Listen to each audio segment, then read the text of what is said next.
Radio Split Ranch. Hello and welcome once again to Radio Split Ranch, a monthly visit with the Capital Region's great broadcasters of the past and sometimes present. I'm Warren Garling when I'm not on the radio. As the new year dawns, I'm especially aware today how lucky I am to have had the career I did in broadcasting, my first chosen profession. But most of all, the friends I made along the way. You already have more than 40 to choose from in this series of podcasts I started more than 3 years ago. Some I've known since the beginning of my career as a teenager, but even more fun, for me anyway, are the new friends I've made since starting Radio Split Ranch. I first met this month's guest many years ago when he was still a co-host of a longtime #1 morning show on Capital Region Radio. He and his partner were part of a panel discussion that I moderated for the Radio Advertising Bureau. He recently found time in his crazy busy schedule to sit and talk with me about his 5-decade career in radio. Sit back and enjoy some time with Sean McMaster. Well, I don't know much about this guy, except that we're probably getting pretty close to his bedtime because he's a morning DJ, and it's like 7 o'clock at night when I'm talking to him. So how awake are you, Sean McMaster? I took a good long nap today. Oh, so good. I knew we were going to talk. So I was like, well, I want to try to have half a brain because I'm losing most of it anyway. Yeah, exactly. Me too. Yeah. So the age thing is, it's not fun. I've listened to a lot of your podcasts and I love them, by the way. Thank you. Thank you very much. I want to start by saying I think what you're doing is fantastic and I've enjoyed a lot of them, especially my old GNA compatriots like Buzz and Richie and Lou. Sure. Well, after interviewing wait, hold on. Let me give you the thank you. What you're doing and the way you're doing it with such professionalism it's an amazing thing. So I think you're doing a great job, and I'm honored. Thank you. On here. Well, we're honored to have you. I mean, first of all, you've been honored a few times, and we're going to get to all those details, and I think that's pretty cool. Anytime I can interview somebody that's either in a Hall of Fame or have won, a Disc Jockey of the Year award and stuff like that, I'm in like Flynn. I just love that, and we'll get to talking about all that tonight. So thank you very much. You realize after all those compliments, I don't pay to, for you to do this interview. No, that's perfectly fine. Okay. I'm in radio. I don't get paid anymore. That's perfect. You've obviously listened to some previous podcasts. What I was going to say a few moments ago was that when I interviewed Richie, I probably should have done you pretty quick afterwards so that everybody could kind of put the two of you together. But as I've mentioned more than once in these interviews, I'm also going after the older guys and gals first because we don't know how much longer we're going to be around. So you young whippersnappers like you, I know I've got some time that I can get to talking to you. So I love how you said I'm young. So let's start as we seem to always do in these interviews. Let's start way back when. First of all, are you an area guy? Are you from this area or where are you from? I am from this area. I grew up in, a little bit in Troy, a little bit in Albany, and a whole lot in Gloversville. Cool. And my first radio station was WKOL in Amsterdam. Well, I remember the call letters, absolutely. If I'm not mistaken, I think we used to steal the Mets signal from you guys to do it on WKAJ in Saratoga Springs. I'm not sure. I just know that we were taking somebody else's broadcast of it and with permission, obviously, and putting those games on. But we're talking before you were born. We're talking 1972. So, No, I was born in 1967. Thank you. Okay. All right. Well, then that gives us a frame of reference. And how old were you when you thought, maybe WKOL was in your future? What were you thinking? Oh my gosh, Warren, it's so funny that you would ask me that first. I have, and you asked me, did I have any digital content, like anything from old shows? And yeah, I don't really, I know everybody in the business has photographs and recordings, and I don't have anything. I don't really keep anything. Interesting. And why do you think that is? You don't want to be caught making mistakes, or? Well, no, that I love being caught making mistakes, but I honestly think that, in retrospect, looking back, I've tried to keep my on-air life and my off-air life very separate. Okay. I care much more about, whatever, my lawn and my kids and, things like that. Not necessarily in that order, I trust. Well, who knows? So I just don't. I've never been a collector of things, or like if I go to a concert, I want to watch the concert. I don't want to take pictures of it. Well, that I agree with you on. Absolutely. Yeah. Yeah. So I felt that way about, my career too, but I do have a cassette tape somewhere around this house of me at, I want to say 9 years old, pretending to be on the radio doing a newscast. Wow. And I actually, you'll remember this name. On it, I pretend to be Dick Wood. Oh, geez, really? The newsman from Channel 10, WTEN. Yep. So obviously he was like somebody I appreciated early on in my life. And so I was pretending way back then. And I think I always knew I was going to do something in quote unquote entertainment. Okay. All right. Now, my next logical question here would be, did you think of radio because at 9 years old, your voice was already this deep, or did you have to wait a while for that to happen? I did have to wait a while. In fact, on that cassette, I sound like, I'm on helium. Yeah, right. I always loved the radio when I was young. In fact, when I was just inducted into the New York State Hall of Fame, my acceptance speech had a lot to do with the fact that when I was young, I was in foster homes a lot, and I moved around with different family members, and I was never in one place very often, but I was always in the capital region. Okay. So the people on the radio were like home to me. Like no matter where I was, Don Weeks would be there. Yeah, true. You know what I mean? Yeah. Or Lee Warner would be there, or all of the people who I grew up just absolutely idolizing and loving. Mm-hmm. Well, that makes sense. So gave me a certain perspective and a love for the medium. Yeah, absolutely. So what did you do in high school and beyond to trying to set yourself up for this? Did you take any special courses? Did you, in high school do anything? Drama. I did drama in high school and a little bit in college. For the little bit of college I took, I think I lasted in college about a semester and a half. All right. Well, I got you beat. I got a year out of it anyway. Yeah. And I was working at Radio Shack. Okay. In Johnstown. And I just remember, and I couldn't tell you who it was, but somebody who was in radio came in and said, boy, you have a good voice. You really should do this. And I said something to the effect of, I wouldn't even know where to start. And they said, oh, just go to the New School. So I went to the New School of Contemporary Radio at about... Right. I want to say 19, 20 years old. Okay. All right. And tell us about your instructors at that time. Oh, it was wonderful. I had Dollar Bill Early. Okay.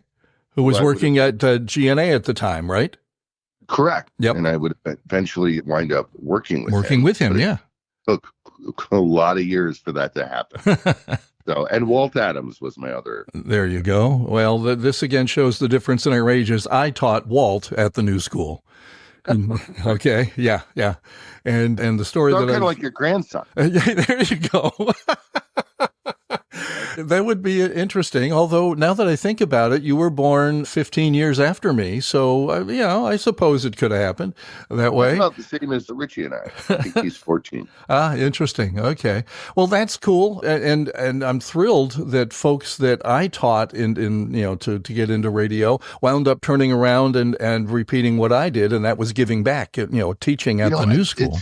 It's funny you bring that up too, because I'm so sorry it's gone, because that was like probably if I had I have a few dreams that I have never fulfilled yet. And teaching at that school was going to be one of them, and I never got a chance to do it. Too bad. It was around for a long time, and a lot of great folks came out of there. So you enjoyed your time there when you say you were about 19 or 20. And where does that lead? Did they help you get your first gig? Gosh, I think I just sent tapes out. I can't remember how it happened, but I wound up doing, I want to say it was overnights on Cool 97.7 WKOL. Okay. Yeah. And that was I was 19 at the time. All right. Sounds good. And what kind of music were you playing? Oldies. There you go. Okay. Cool. Which is weird for a 19-year-old kid, but I loved it. Well, that's true now that I think about it, right? Had you been exposed to the music growing up, or where do you fall in the family sort of? Well, you did mention that you moved around a little bit, so you were an only child? No, I'm the baby of 7. Oh, how about that? Yeah. That's Yeah. interesting. So, And that makes me very eclectic musically. All of my older brothers and sisters listen to different things, and my right. parents listen to different things. And so, I pretty much like every kind of music. Nice. Well, that helps in this business because you never know when somebody's going to buy the station and say, "Oh, by the way, we're going Well, Lithuanian country next week." yeah, I mean, yeah. Lord, I've said a million times, if you pay me enough, I'll play the polka hits. I don't mind. There you go. It's about the only thing that the only format I didn't do on the radio was polka. Although I did announce between the Polish hour and the Italian hour on my first radio station where I worked. So, Yep. Back when we had things like that, we did polka on KOL. Yeah, there you go. Amsterdam was a very Polish city. Yes, I agree. Yep, absolutely. Yeah. So KOL, and you're doing overnights now. Were you using your real name at that time? Did you ever have an air name anywhere? Boy, it's so funny. Before we went on, we were talking about that. I can't imagine, because you have two names, and I always get confused by that. Me too. I did actually begin at Mac Stevens. Oh, I like that. Which was my middle name. Okay. And Stevens, and then Mac for McMaster was just always sort of a nickname that my dad had. I was going to say, with McMaster, do you get called, you or anybody in the family get called Mac now and again? That seems to be something that Not happens. anymore, obviously, but that was, I don't know. There was something, I think it was when I went to my next job, which was at Fly 92 with Todd Pettengill. Oh, right. There you go. And he said, "Why would you not use the name Sean McMaster?" Well, that's cool. Well, think about him. I mean, who would think of using, Todd Pettengill on the radio? Yeah, you have such a radio name. Yeah, exactly. I had somebody that I went to college with had a friend by the name of Bill Figgenshoe. And at the time, this is early 70s, most of us changed our names. And he changed his to Fred Figgenshoe for the air. I always thought that was just a great change, But, back in the day, well, first of all, and we've told these stories before, to keep your name out of the phone book back then, you had to pay. So if you went by your real name on the air, you got to be ready to take phone calls at home from, whoever wants to. I learned really quickly to take it out of the phone book. There you go. Smart man. Not a lot of us couldn't afford to do that, but that was smart. Yeah. So, but I like Mac Stevens. That's just it's got a ring to it. Not that I don't like Sean McMaster, but that's cool. It was fun, and it was great for oldies too. I thought it. Yes. Really. Yep. Absolutely. So, how long were you there at KOL? It's tough to say, but I want to say, well, I was there twice. So the first time I was there, probably maybe 6 months to a year. I don't even know. And then I wound up going to Fly 92. Okay. And then after Fly 92, I went back to KOL. Oh, okay. All right, cool. Well, how did it come about that you got in touch with Todd and wound up working there under... Do you have 7 hour? It's actually a great story. Yeah, it's please. A really great story. It's one of my favorites. I was very young. As you know, I was sort of a fanboy of radio, as you've gone on. So Todd Pettengill, of course, was like this big, huge image in my mind. Mm-hmm. I was just looking to keep moving, in the business, as when you're young, you have to do. Yep. And get off overnights. So I had sent out a tape and resume to just about anybody I could. Sure. Anybody. And one day, and again, I'm still working at Radio Shack as well. So I'm doing this radio thing and working at Radio Shack. And one day I'm at a store in Amsterdam. It was very quiet. So I called home to ask my mom. I said, "Anybody call?" And she said, "Yes, somebody, but I don't know who it was." And I said, "Are you kidding me?" She goes, "Well, I don't know, Tom or something." Oh, geez. So now I'm trying to figure out, who did I send a tape to named Tom? Named Tom, yeah. I just started calling everybody that I thought, people in Vermont, people in Saratoga, and I'm just trying to figure out who this could be that's interested in me. And the last person I'm thinking it is Todd Pettengill. I'll be darned, yeah. You remember those days? You'd keep calling the PD and go, "Hey, I'd like to talk." And they're, "Oh, he's in a meeting, or he's busy." Mm-hmm. And you never got to talk to anybody. Yep. So I just, for whatever reason, I was sitting there in the store alone. I go, all right, I'll call flight attitude. I know it's not him, but Sure. just for the sake of it, checking it off the list. So I called up. I said, can I talk to Todd Pettengill, Sean McMaster? And she goes, hold on. And then like 20 seconds later, it's like, hey, Sean, it's Todd. How are you? Wow. And that's when I knew. Yeah. And I was like, oh my gosh. And he goes, I almost gave up on you. Oh, because it had been weeks since he had called. I'll be darned. Oh my gosh. So that's how that happened. And you're still talking to your mom? Yeah. Yeah. No, my mom has since passed. Oh, I'm sorry. No, it's okay. I wouldn't have talked to her then either. Wow. So you almost lost that opportunity. Yeah. Yeah. And of course, that was a dream job. Sure. I got to be around people who I just thought were the greatest. Yeah. Todd and Shadow Michael. Well, that's a great introduction to the market. To go from, KOL to, fly isn't a jump that a lot of folks make, especially for their second job, Absolutely. Yeah.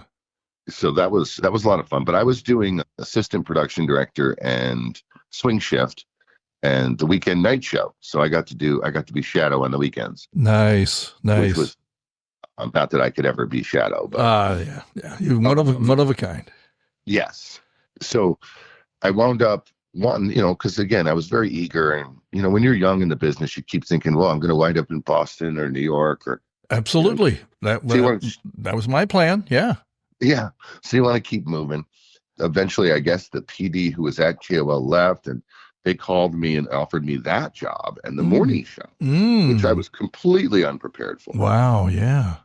So I took it, which was dumb. And Todd told me it was dumb because he said it was moving backwards. But I thought since it was a bigger role, yeah, you know what I mean? So I can understand that though. I get your, what you were doing. I agree with you. To be honest with you, you were, going to a smaller station, but at the same time, you were going to have more duties. And I think it looked good on the resume for all of a sudden you're the PD at your third gig. That's pretty damn good. Yes. And back then, and again, I don't know if it's just people are different or the times are different, but I just wanted to be a sponge. I just wanted to soak up everything I could, every experience that I could. Good for you.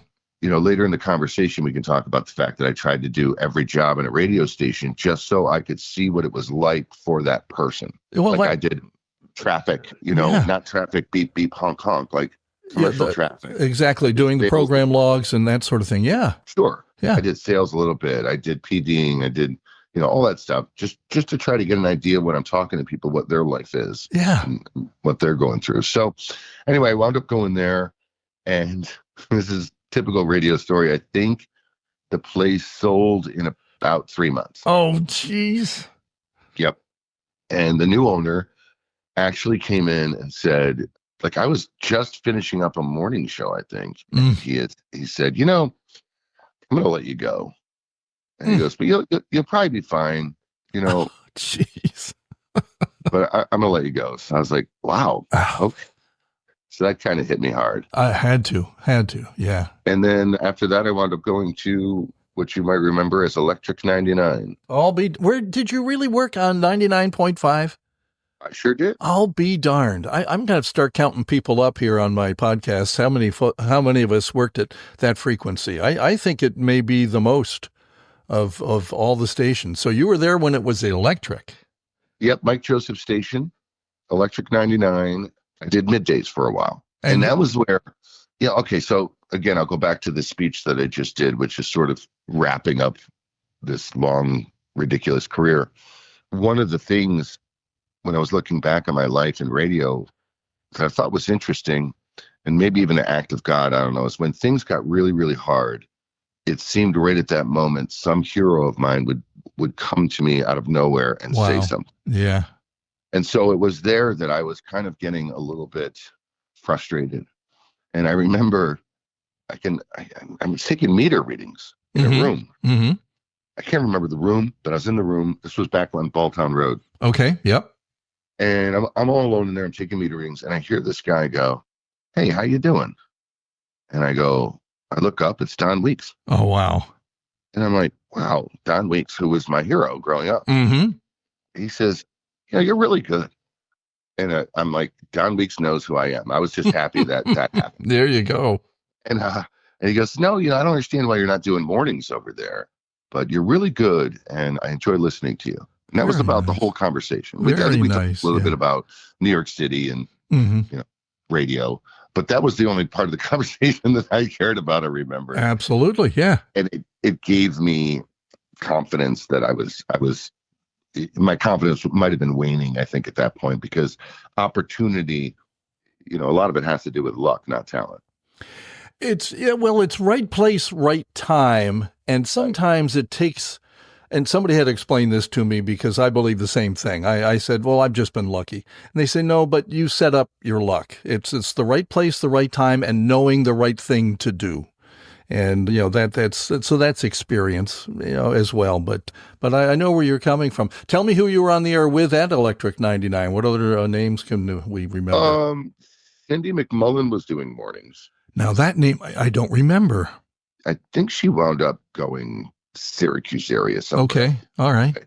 Jim Jacala. Okay. Another one that's not ringing a bell. And I know I listened to Electric. He was really, really good. It's one of those people that I still try to figure out where in the world he wound up. Okay. Because that guy was super, super talented. Yeah. I'm trying to think of who the PD was. Tom. Oh, was it Tom Parker? Tom Parker. There you go. Sure. Yeah. Which I should remember because he was incidental later in my life. Mm-hmm. Okay. So I had a very interesting time there because I was very young. But these were also very young people. It was a hit radio station. So sure. They were all friends before I got there. Nice. And what I didn't understand was Tom hired me to do middays or whatever. It was put into the midday slot. And everybody who worked there wanted the overnight guy to get that slot.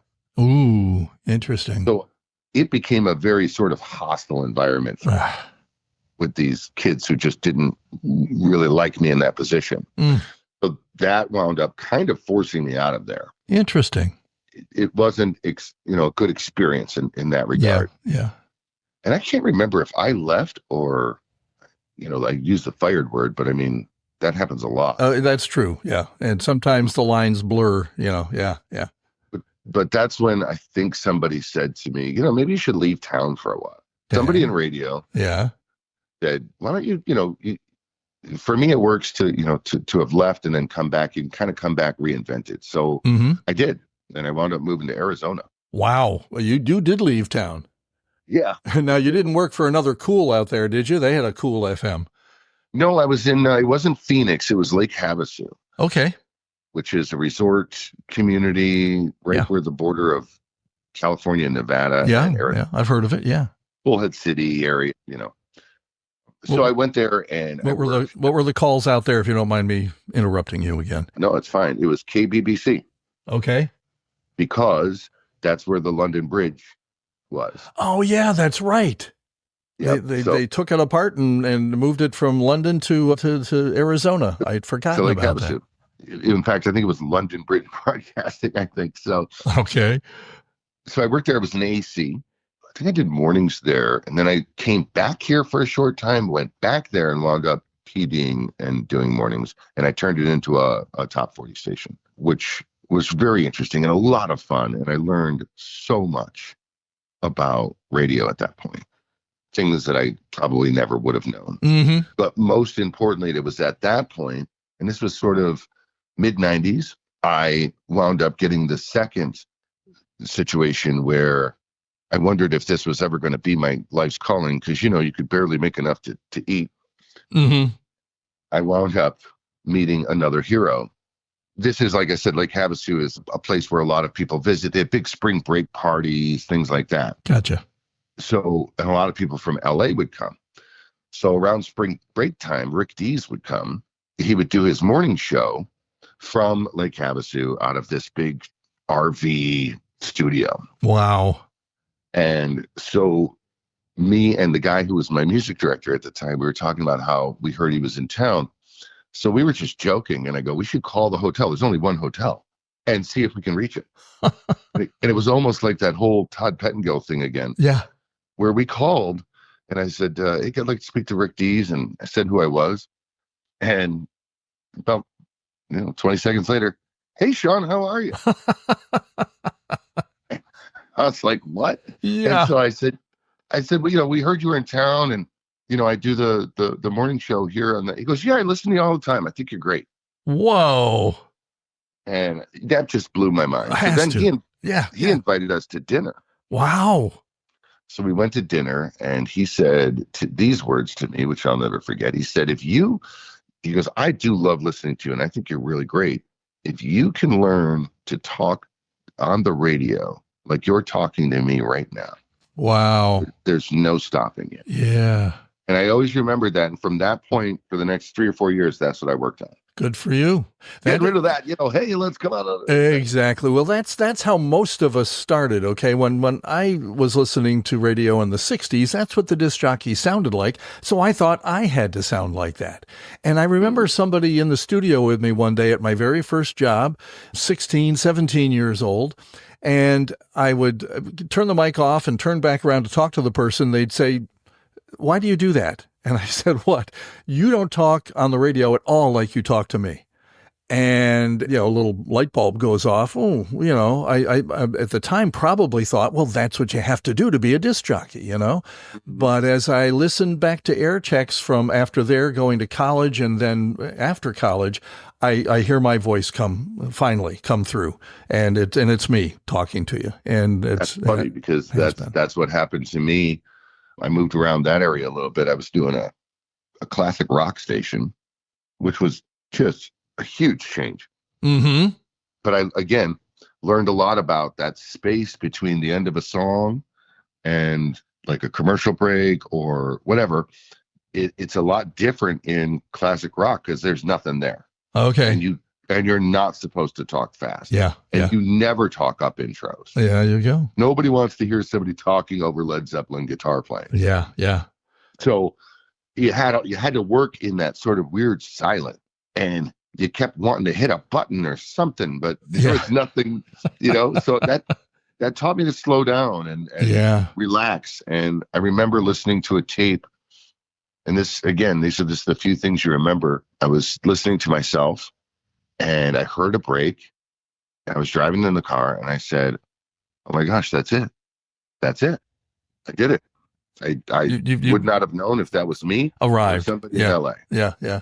It's interesting because I came out of 99.5 my first time as an oldies jock. Okay, we're playing it was oldies 99.5. And we switched over to classic rock, which was the River at the time. And and one of the things we said almost every week, we never talk over the beginnings of your favorite songs. And for me to have to start doing that and to bring the patter, the pace of that patter back, that was tough. It took me a while. You can again hear it in the air checks that I took over the years. Yeah. So I understand right where you're coming from there. Yeah. And by the way, that went to oldies right after I left. I'll be darned. So when I was in 99, it was just before you. Okay, there you go. Yeah, because I got there in 92, I think.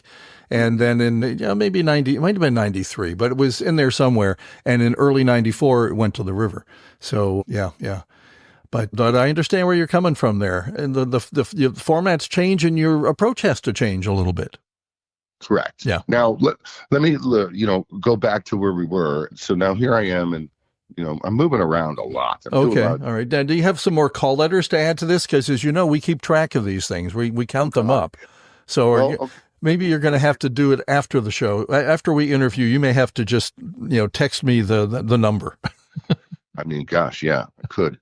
So all of this time, though, because of where I grew up and the people, I want to work at GNA. That's all I want to do. Interesting. Okay. I had two goals. One was to work at GNA. The other one was to work at GY AM and do a talk. Yeah, yeah. Now, had you done either of those formats at any other stations in your travels? Had you done talk or had you done country? Okay. Where I worked in Bullhead City, Arizona, where I was on the rock station, the owners decided they wanted to start a country station. So I started their country station from ground up. Wow. Everything, clocks, music. Yeah. Every jingles, liners. And I had never really delved that far into PDing before. The working with Selector, doing all of that stuff. Mm-hmm. It was crazy, but it was fun. And again, you learn a lot. I worked with some great people that I loved. After that, like I said, again, I'm in constant contact with both Bill Early and asking him all the time, any openings? Any openings? Ah, And as you know, Warren, back then, if you worked for GNA, you worked there for life. yes. It was very difficult to get in. It's true. It's true. The turnover there was even though I think there was more turnover with the ownership than there was with the air staff. To be honest with you, That's absolutely true. yeah, yeah, Which is so rare in this business. very rare, very rare. Well, one of your old buddies and one of my oldest friends, John Stanley, was there for 45 years. He went through all those ownership changes and survived all of them. True and amazing. Yeah, yeah. Jumpin' John Stanley, love it. So I was talking to Bill and also Fred Horton from time to time. So I wanted to go back home, and I was talking to Randy McCartan over at 99, and they were interested in hiring me to be a production director, which I've always loved production my whole career, which is Nice. a sort of a side story, but I think that goes with the whole acting thing. I agree. And I was really excited about it. And when I came, I talked to him on the phone a lot. I came, and I got to be honest with you, and I don't know the whole story here. So I don't want to call anybody out. Okay. But the way I had left, if you remember in 99, where the kids didn't like me there. And, I think that Tom Parker, when he found out, said something like, oh, I don't know. I think he was a little bit of trouble or something like that. So either way, I'm home now thinking I'm getting this job, but I'm getting kind of like sort of a back and forth and, well, we'll see. I don't know. And so time is going by. But the main thing was I got really frustrated and I called Fred Horton and I said, listen, I just need to get on the air. Yeah. It's been months and I don't want to lose that. I don't want to lose my love for being in this business, sitting around waiting to get a job. And he said, I don't have much for you, buddy, but some overnights on Pix. And I said, sure, I'll do that. Okay, so that was when Pix was owned by the same company that owned GNA, which didn't last terribly long. Correct. Yep. And so I did that, and it was fun because I did AOR before, and I liked it. Mm-hmm. And AJ was on before me, if you remember him, Frank Turk. So I came on, and every night before, when I would walk in, AJ would be on the phone with Dick Stark. Oh, wow. Dick Stark After Dark from GNA. He was my last hire before they fired me at GNA. I hired Dick Stark. That's a whole fun story too that I'll tell sometime. But go ahead. So you're keeping in touch with somebody inside the station. That's good. And again, this is what we're talking about, being in the right place at the right time. Right. So Dick apparently was listening to me on his way home. He was listening to Pix on his way home from the GNA shift. Sure. And he liked me a lot and thought I was great. And he's like, boy, this guy's really great. So when he decided to leave the Crying, Loving, or Leaving show, he recommended me to take it over. That was like amazing. 7 to midnight, Crying, Loving, or Leaving, GNA. Yeah. That's like the greatest thing ever. I'll tell you the third time, and again, you can realize, you could probably think, boy, this must be really frustrating. You're doing overnights at the rock station. Another one of those God-sent moments was when I was doing the overnight show. It was like 5 a.m. Bob Mason walks in, and he doesn't say anything to me, and he just stands behind me in the studio. And I do a break, and that's uncomfortable. And I turn the mic off, and he goes, oh, what are you doing here? And I'm like, I'm just doing the overnight show, Bob. I don't. He goes, no, what are you doing here? You don't belong here. Exactly. Yeah. And so that was kind of a cool thing too. Sure. So now I've had, Rick Dees, Bob Mason, Don Weeks, and I'm like, those moments kept me going when times were really tough. Yeah. So long story short, and quite a nice fun story, I kind of got both job opportunities at the same time. So I had to choose the nights on GNA or the production. And I took the one that paid a lot less. But I knew I'm like, well, it's GNA. If I can get GNA, I'm happy. You were in, yeah. And so I took that one, and everything sort of blew up from that moment. There you go. Yeah. Now you're joining GNA when it is flying high. They had been number one for a little while before you got there, and then certainly you and Richie kept it there. But Fred Horton did a tremendous job in turning that around. And right around that time, you and I were talking about this before I started rolling tape here, as we used to say on the radio. The music changed dramatically in the very 2 or 3 short years after I left there. All of a sudden, country music in general, country music in general changed direction and went, very, pop rock oriented.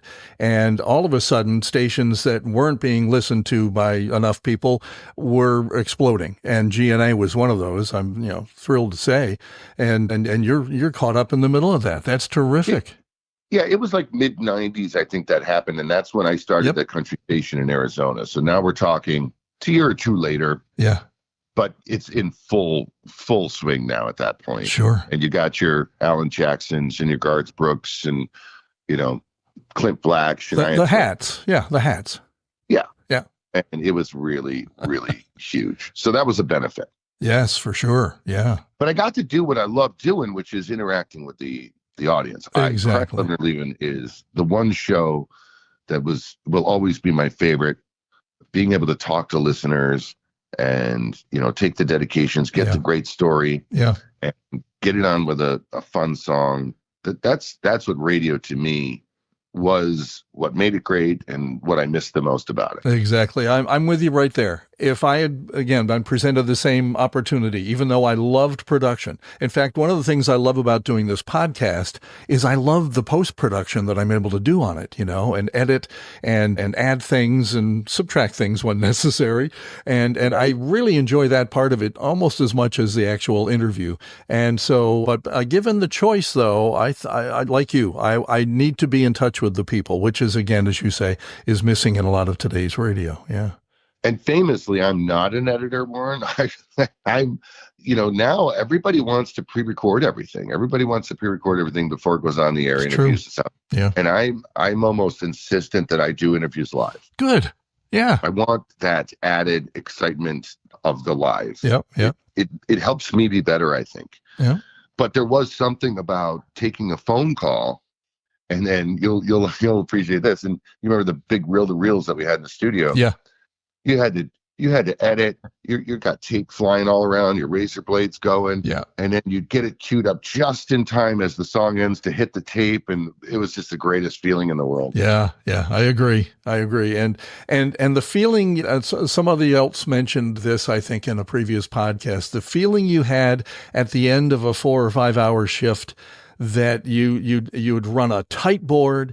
Everything seemed to work that night for you. All the equipment worked right, and your brain worked right. And in the days when we were playing 45s and albums, you didn't put anything at the wrong speed, which happened many times early in my career. Yeah. So that you'd leave that feeling like, wow, that was a good one. And get a lot of record burn. Yeah. Oh yeah, cue burn. Yeah, absolutely. Yep, I remember the days very well. Outside of everything you said, I agree with. Outside of a tight board, I've never run a tight board. Oh, no. No, and it's kind of, again, one of those weird things that I just don't think that not everybody understands. Well, that's true. Certainly in the business, because you're taught to run a really tight, clean board. For those that aren't in the business, it just means you don't have dead air. You're moving from one element to another, nicely and smoothly. Yeah.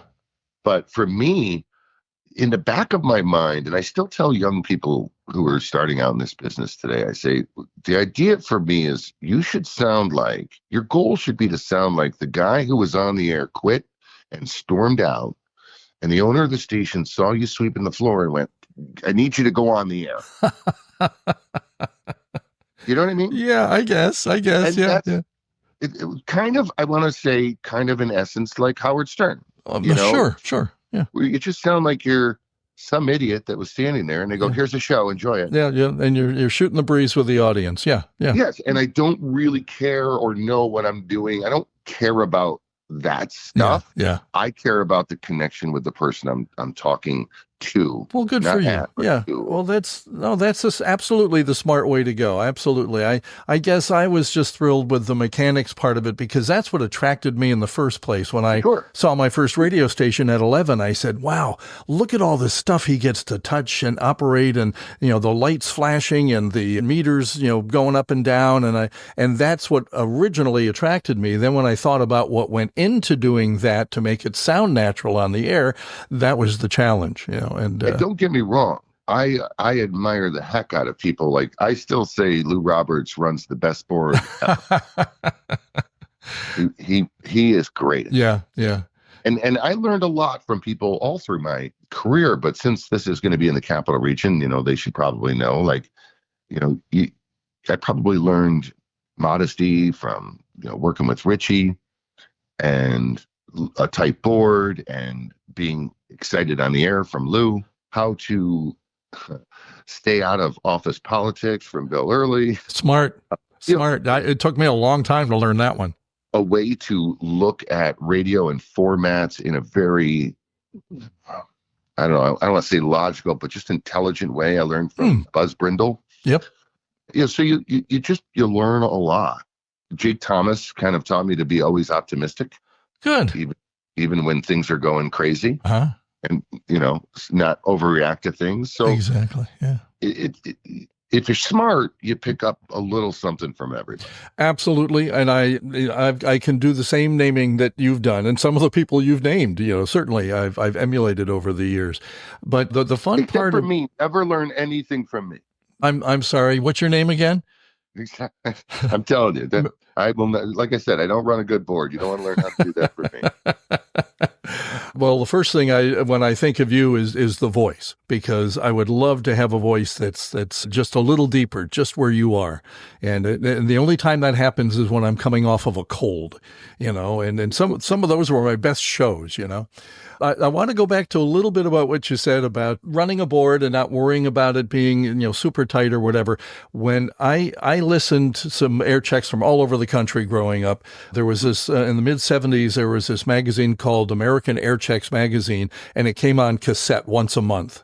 Back, well before the internet. And that's how I was able to listen to others in other markets. And I remember that. Do you? Okay.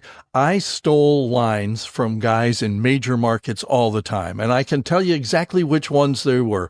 I heard somebody on KFM, BFM in San Diego once say, "Which damn button do I push next?" And I thought, Oh, I'm going to use that without the damn probably, And then there was another one.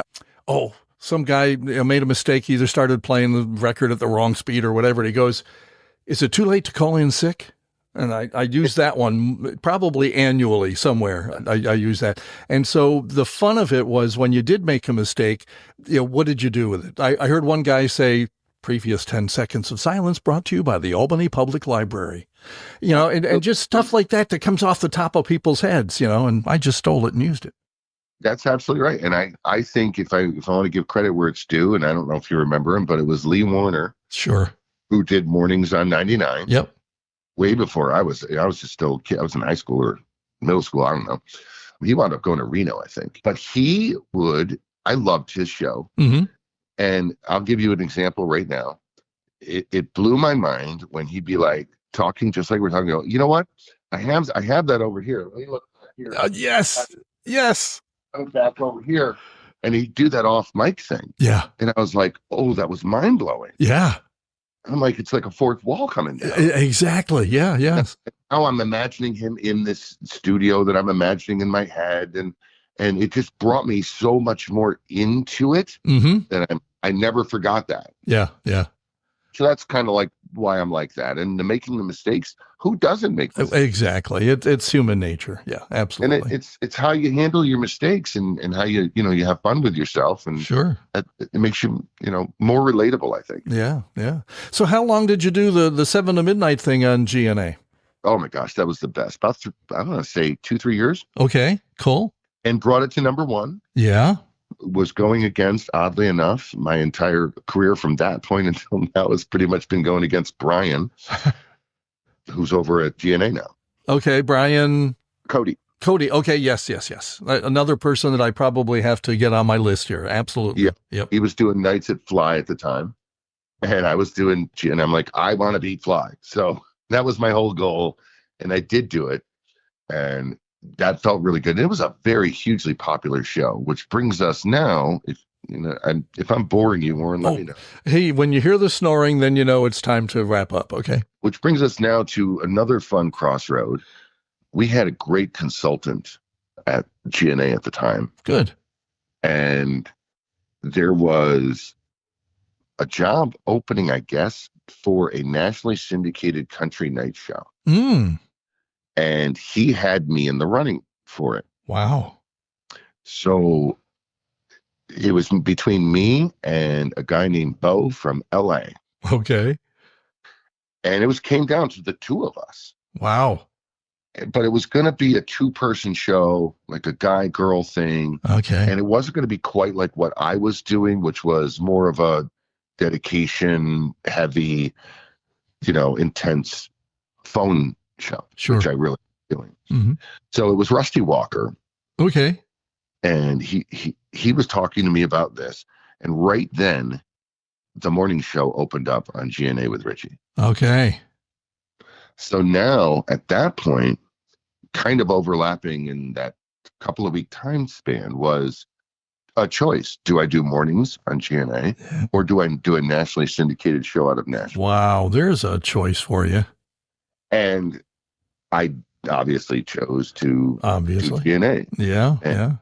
And because that was a dream when I was young. Mm-hmm. And I'm so glad, once again, made the perfect choice, the great choice. That show wound up lasting like 6 months, maybe. It didn't work. Wow. And you could have been back out on the street, as they say. Exactly. Yeah. But here I was, and we started doing this show. And again, I think you had Buzz Brindle on. Yeah. And, I love Buzz. I spent the entire time working for him, making fun of him, but respecting him greatly. Sure. Yeah, Sean. Well, I don't know if we need to be the bad guy all the time. Anyway, so he was smart enough or brave enough to go, all right, yeah, let's give this a shot. And like I said in my speech, here's this really, really great, nice guy, Richie, who's loved by everybody. Mm-hmm. And here's this really hard-edged, young sort of maverick guy. And I'm going to throw them into a room together and see what happens. Good morning, breakfast flakes. John and Richie. WTN FM. GNA. Morning, may I say 2 things, please? Yes. I had just gotten home from Rochester for about a week and a half ago, and I'm not feeling too good. And for all the talking that they do on the air in the morning, and I'm laughing especially, I am really not one for it to begin with. And the way I've been feeling so lousy. You're right. And I don't think it's right. You're right. It's a good thing it's a lousy thing to say for them, but it's a good thing to say for me. But I am glad that they didn't win any of the, what was it they list? Awards. Awards. I'm glad they didn't get the rewards for the way they laughed and flew on that air. Laughing and fool around. You know what? It's time to put a stop to it. I know it, because none of the other ones on the air all day long flew around the way they do. Why do they do it so long? Joking and laughing and trying to make people happy. That is wrong. And I understand what you're saying. After the way you feel, you don't feel like laughing. You don't feel like it. I understand that. You know what? Nobody should force you to laugh. That's right, especially after you've been sick. You don't want Tom Cruise. They do it for so long, and then they play one record and talk so long. Why do they do it? You know what? You're right. There's no sense laughing when you got plenty. You should be able to sit around and wallow in your own self-pity. Why do they force you to laugh? They shouldn't talk that long. I don't know. They constantly talk, and they never stop talking. Every time they're always talking. They just talk and talk. Play more music. Never stop talking. I agree. We'll pass that on. None of this laughing. Enough of it. Play more music. Play more music. You're right. Say it. And I tell you, the first year we fought a lot. Interesting. Because Richie had his way of doing things in the way he thought they were supposed to be done, and I had my way, and we went back and forth and back and forth. And I think we still sort of made it work. I do remember early on some listeners going, I don't like that you guys argue. But we quickly mediated that. Sure. And then we went to a morning show boot camp, which is where morning shows get together to learn and talk about stuff. Mm-hmm. And we were in a class, and we left the class, and Richie looked at me and he goes, "Oh wow, you do know what you're talking about." Ah, interesting. He had to hear somebody else say the things that I was saying, because I was trying to do what would now be the normal morning show now, but at the time it was sort of a new morning show where it was more, like I say, open and interactive and community based and that kind of thing. Good for you guys. So you work through it, and sometimes it does take again that outside influence to make you feel like, okay, maybe I should be a little bit more open to this idea. Yeah. And we had a lot of mutual respect for each other. I think even before that, and it's not hard to work with Richie. Oh no, yeah. It's hard to work with me, but Richie's just the sweetest, nicest. Like I said, modest. Yeah. Although he will tell you he is probably an expert at passive aggressiveness. Okay. And let's not leave the word talent out of that. Boy, the talent the guy has in his little finger. His acceptance, not that yours wasn't probably just wonderful, but his acceptance speech, turning it into a song, just blows my mind. Ask him where he got that idea, Warren. Oh, cool. Really? Yeah. All right. He wasn't going to do that. Wow. We were having dinner the night before, and I go, "Of course you got to do that." Yeah. I'm surprised you didn't bring a little Casio keyboard with you. Yeah, exactly. Yeah. So he came up with that, once again, talented, overnight. That morning in the shower. I'll be damned. Richie Phillips' acceptance speech at the New York State Broadcasters Association, Hall of Fame this past, just a couple months ago, right? If that. Yeah, if that, exactly. And it will blow your mind. And now you tell me that he wrote it that morning, and that's, once again, I am impressed. We are here at the Rainbow, way up high. I am being inducted, honestly, God knows why. I'm not sure I deserve it, truthfully. I am totally fine with just getting lunch for free. We going there? Yeah. The 17 reverse. For all those years I worked with Sean, just writing songs, but now that's all behind me. You're giving me this huge award for doodling on my little keyboard. That's where you'd always find me. It didn't even feel like work. I am here at the Rainbow. Now I'm through. If you want to lump me with Walter Cronkite, I'll leave that up to you.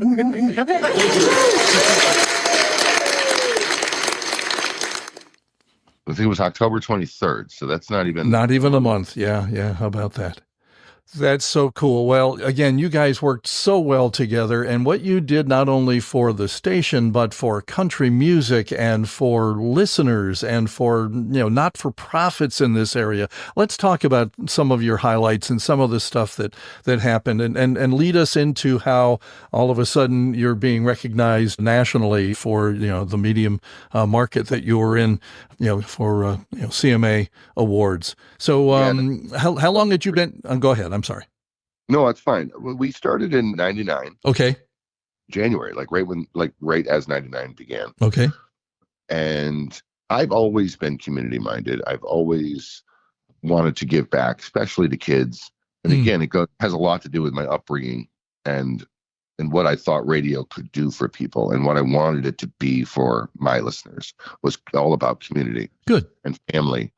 And so that was just always going to be a part of anything I was involved with. Richie also has that compassion. Yes. So it was just obvious that, and there were times we fought for things, because you know how it is, hey, we don't have the time, we don't have the on-air time to dedicate to this. Exactly. We can't give up that many ad spaces, yeah. And we're like, well, we're going to do it. Yeah. Good. And there was a lot of really cool things that we did charity-wise. Pennies from Heaven, I started to get kids Christmas presents. There's a great story behind that. I don't want to bore people with it. Many people know it. Well, go ahead and give us the abridged version. there was, when I was in Arizona and I was doing mornings, there was, in the local newspaper, they had kids from like second grade or whatever writing what they wanted for Christmas. And there was one kid named Joshua Farrell, and he wrote in there, "Dear Santa, all I want for Christmas is a little brown dog. Anything else I would get, please give to the poor kids. Do they have Christmas too? I hope they do." And I know this by heart. Yeah. I'm not reading this. So I read it and I read it and I read it. And I just thought, wow, I want to write back to him. So I wrote, like a letter to the editor. And I said, I wanted to write back to Joshua Farrell that, yes, poor kids do have Christmas too. Thanks to people like you who care. And they send money to the Marines Toys for Tots, and they help Santa get the toys to other kids. So thank you, Joshua, for caring. I just felt good about that. That summer, the next summer, I was reading the news on the morning show about a local boy, 8 years old, who was struck by a car and died. Oof. And his name was Joshua Farrell. Oh, man. And it just hit me. And so I thought about it and I thought about it and I tried to make sense of it. And I just thought, well, I just think that maybe there's just some people who get it, and maybe they get it really early in life, and they get to be rewarded, and he gets to be an angel now. Yeah. Because whatever he needed to come back and figure out about life, he figured out, and this was his reward from God. And that's because that's the only way to make sense. You have to. Yeah. Yeah.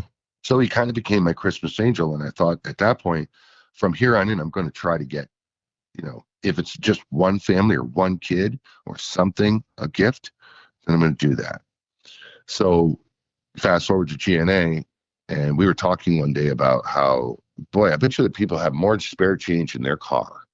You know what I mean? Yeah. Like when you're trying to get a coffee or whatever it is, you're trying to backstairs. I mean, you can dig through your cushions, and people have more money laying around in change. So I thought, well, why don't we just collect everybody's change and buy presents with it? So we got a pickup truck. We put it in Huckfin's warehouse. I lived in it for 2 weeks, and people just came and they dropped their change in the back. So that was pennies from heaven. That's how it began. Wow. Unbelievable. That's terrific. Great story. Yeah, it's close to my heart. So that's, this is the kind of thing, like that's who we were. Yeah.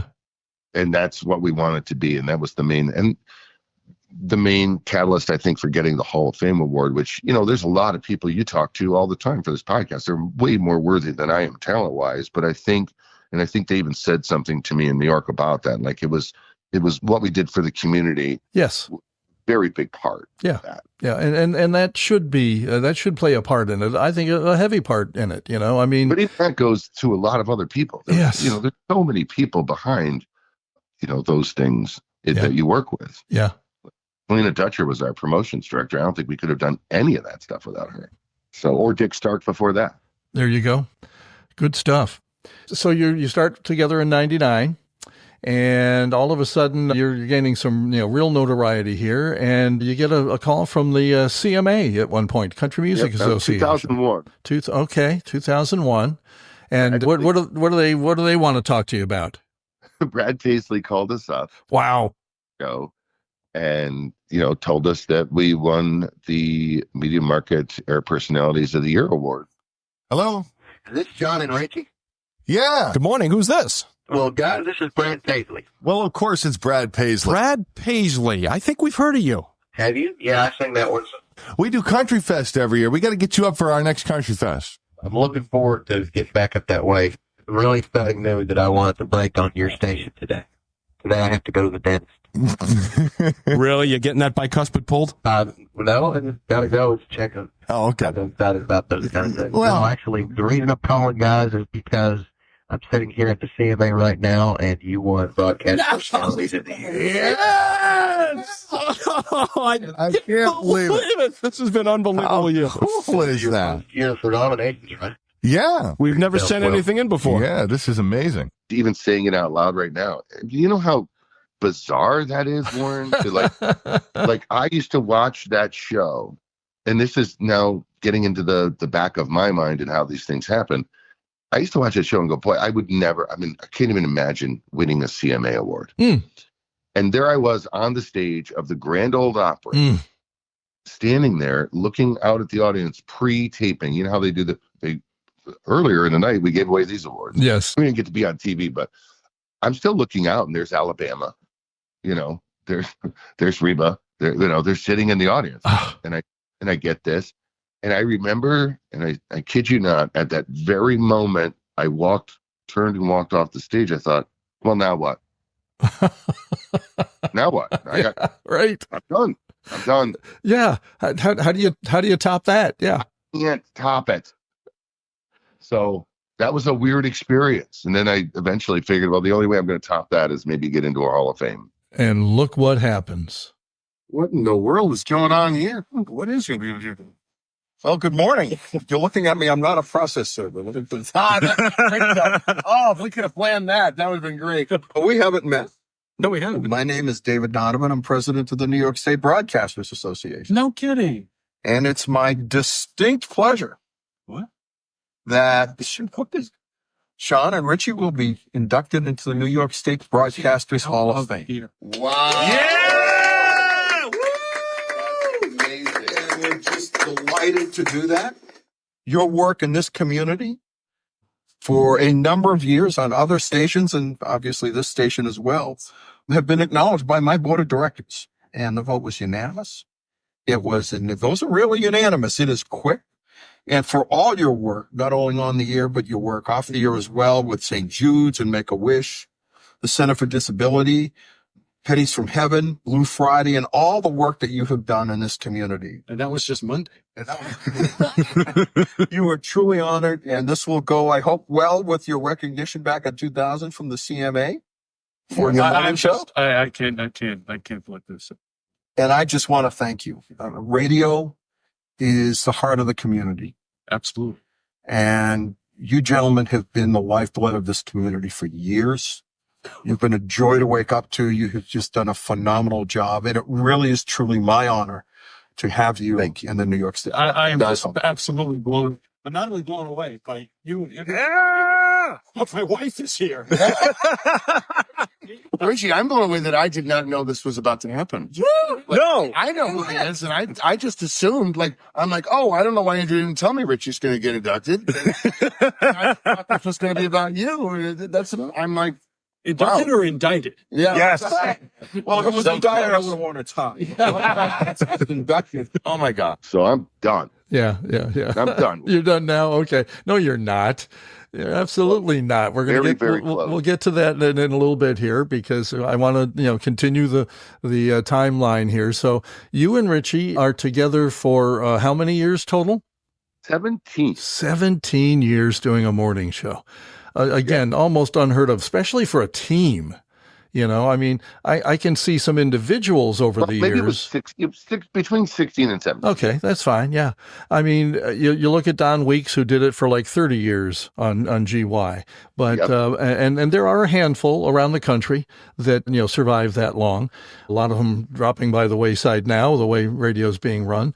But bottom line is you guys really, to be on top, and you were on top the whole time. The station was number one the entire time you're doing this. Pretty much, there were moments, but, and that was kind of like the fun thing. I'll never be able to explain this to people outside of the business, but we were going at not just number one, but we were going against some of the best competition in the world, like in Don Weeks and Mason and Sheehan, and then Wolf after them, and then Howard Stern. True. The Fly 92 shows that they had, like Woody and Jim. I mean, in my mind, listening to these people who I was going out against, I'm like, these people are great. And we were consistently beating them or top 1, 2, whatever, 3. So it felt good.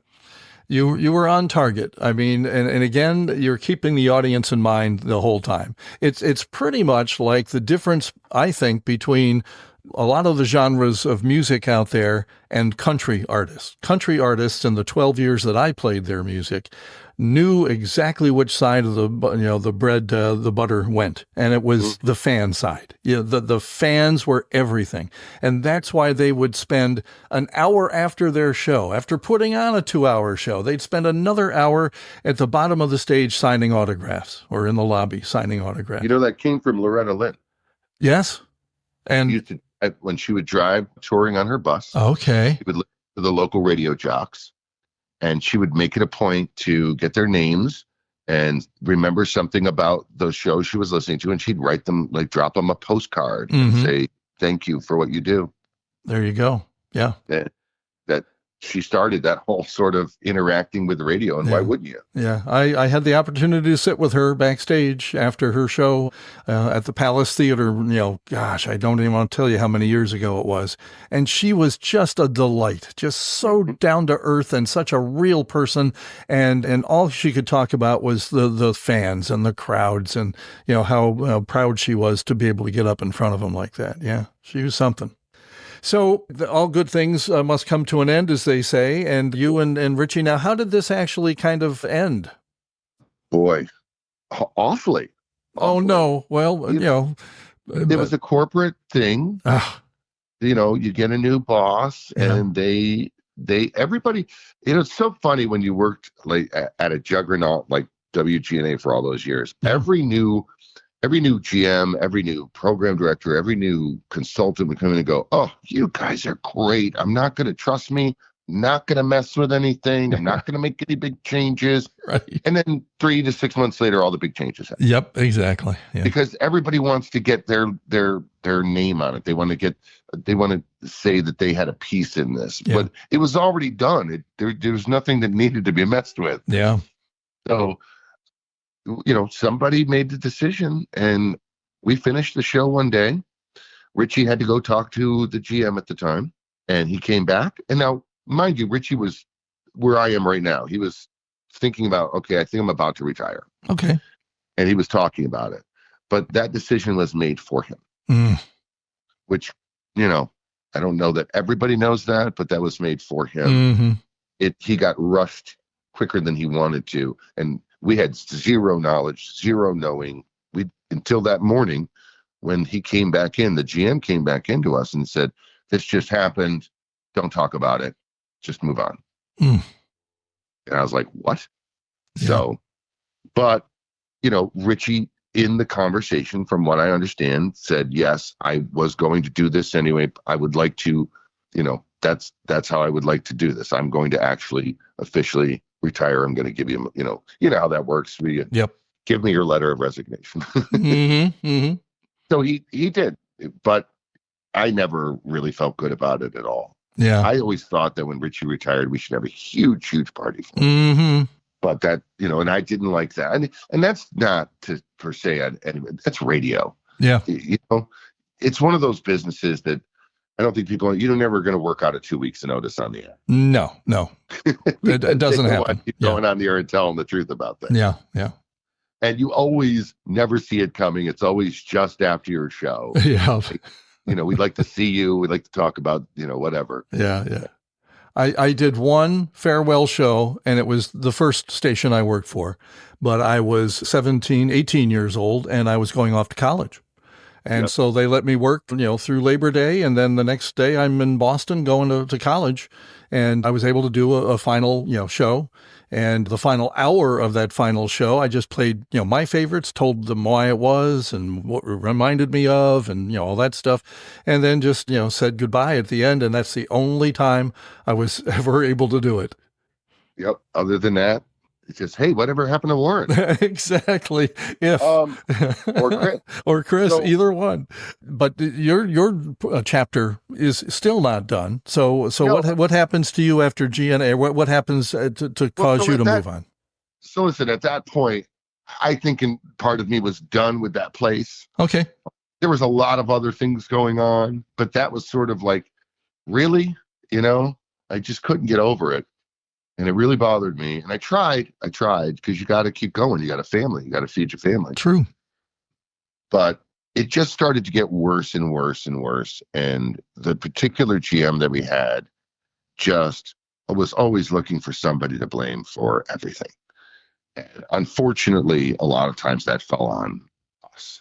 So I get it. That's fine. That's it's why you make the big bucks, right? It's the business. Yep. And it just got really bad. And I don't know if I could see the writing on the wall or I was making the writing on the wall. I don't know. But I was started talking to Chad O'Hara over at D95. Yeah. And when his morning show left, I'm like, dude, come on, let's do this. Let's just do it. So we did. I worked out a deal, and I went in and I gave them my 2 weeks notice, and then wound up going over to Albany Broadcasting. There you go. Or back to, I should say, from wherever I was in 1988 and 89. Sure. Yeah. Yeah. Probably making the same amount. And, that was interesting, kind of going back to AC, but I did learn, I think, that, I'm a country guy, and my audience, they've formed me into a beast that only they can consume with love. So I don't think I was meant to do AC mornings. I think I had a great time. We did really well. Yeah. How long did it last there at B95? I want to say 3 years. It was with me and Meredith McNeil for a couple of years. She left. And then at that point, now I'm starting to be like, I don't know what I want to do anymore. Yeah. And I said to Chad, I can't do another partner. I can't go through learning somebody. I said, I'll tell you what, if I can get my wife to do this and you agree to it, then I'll stay. Wow. And so that wound up happening. And then it was me, it was Sean and Andrea. And it wound up being, it could have went really poorly. Who knows? Working with your wife. But she's so funny and she's so good at it. And now, what was her background before this? Was she in the business? She went to college for communications. She was going to do TV news. Okay. And wound up, by the weirdness of life, going into government and different jobs. And so she never really got a chance to do it. Okay. But she was with me for a very, very long time. So she was kind of in the business in that way anyway. For sure. And she did her own, I think it was Channel 6 had her doing, she was doing Andrea's Coupon Club, which she was called the Coupon Lady. Okay. And so they used to come into our house in the morning with their TV crew, and she would do TV. So anyway, it just kind of happened. It was like one of those things that was bound to happen eventually. Yeah. And so she does have a background, but she's really funny. And so the audience loved her right off the bat. Nice. Still did. So that worked out nicely. But COVID happened. Mm-hmm. And I joke, but I think at the time I was probably making more than the majority of people in the building. Okay. And when you're making cutbacks, I think, as Bob Osfeld used to say, you slaughter the hogs, you feed the pigs. There you go. So, we unceremoniously got let go from B95. And then I began my own radio station here at the house. I do remember that. Yes. It was actually quite successful, quite fun. It was really fun to do. I called it Real Radio 518. Okay. And it was picking up, we had lots of hundreds and hundreds and hundreds of listeners. I wouldn't say we had 20,000. Yeah. But at the time, at certain times in the morning show, we would have, probably 1,000, 2, 3, I don't know. Nice. Because you can actually see them. That's true. That's the neat one. You've got instant ratings. Yeah. Yeah. Correct. And then about a month after I started that, John Riley at the Cat was like, come work for me, come work for me, come work for me. And I was like, really? They just fired me. Why would I go back there? He's like, don't worry about that. Just come work for me. I really want you to do the morning show on the Cat. You should have, when you first left GNA, you should have came here, but you didn't. You went over to be like, just do this. Nice. So we had a bunch of lunches, and he eventually convinced us to do it. Nice.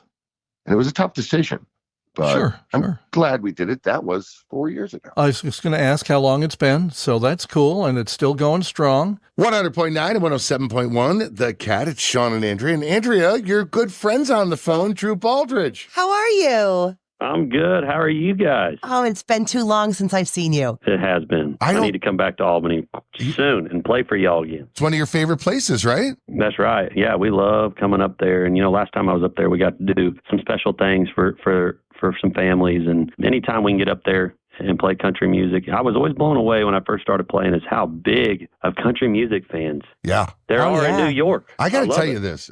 Before we go any further, I got to tell you this. We said this the next day after you were here, you did your concert. I honestly, I'm at a point in my career where I'm like, oh, another concert. That was one of the best concerts ever. Oh, man. Thank you, Sean. That means the world. You put on such a good show. It was fantastic.